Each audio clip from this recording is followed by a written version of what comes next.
একদম ঠিক দেখে নিয়েছো যে তোমরা যারা যারা এই সাবজেক্টটা স্টুডেন্টস ছিলে এবং যারা যারা এই সাবজেক্ট নিয়ে অনেক চিন্তিত ছিলে, আজকে তোমাদের চিন্তা পুরোপুরি শেষ।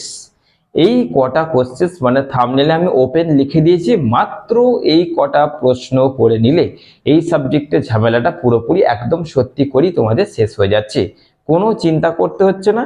এই কটা কোশ্চেন একটুখানি তোমরা করে নাও, মানে আগে নোট ডাউন করবে, তারপরে মার্কিং করে করে তোমরা লিস্ট ওয়াইজ কিন্তু কমপ্লিট করে নাও। দেখো তোমাদের এই প্রশ্নগুলি তোমরা প্রশ্নপত্রে আশা করছি 99% তোমরা পেয়ে যাচ্ছ।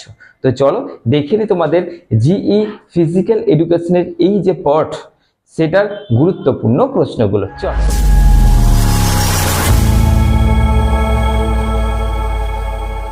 তো নানা প্রতিবন্ধকতার মধ্যেও, প্রতিকূল অবস্থার মধ্যেও আমি তোমাদের কন্টিনিউ প্রত্যেক সেমিস্টার প্রত্যেক বিষয়ের ওপর কিন্তু তোমাদের অর্থাৎ ডিএসসি হোক, এসইসি হোক, জিই হোক, প্রত্যেক বিষয়ের ওপর সাজেশন কিন্তু কন্টিনিউ আপলোড করে যাচ্ছি। ওকে, আমার দ্বারা যতটা হচ্ছে আমি তোমাদের দ্বারা করছি, আমি তোমাদের জন্য যতটা পারছি করছি এবং করে যাব।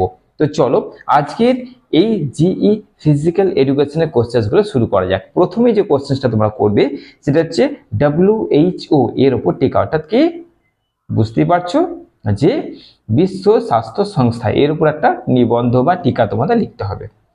2 নম্বর দেহ ভর সূচক অর্থাৎ BMI, এটার উপর তোমাদের টিকা লিখতে হবে।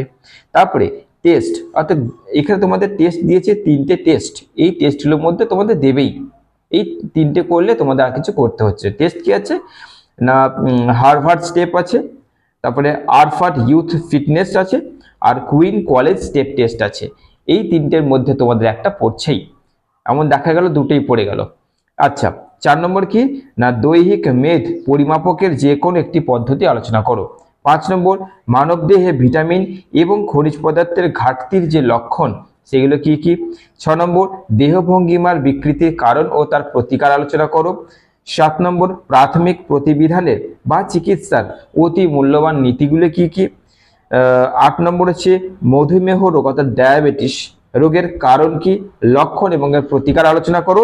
এবং লাস্ট তোমরা করবে কি না হিথ কার্টার এর সোমাটোটাইপিং পদ্ধতি নিয়ে আলোচনা করো। তো এই মাত্র এই কটা কোশ্চেন তোমরা, আশা করছি তোমাদের হাতে যা সময় আছে এর মধ্যে এই কটা কোশ্চেন করাই যায়।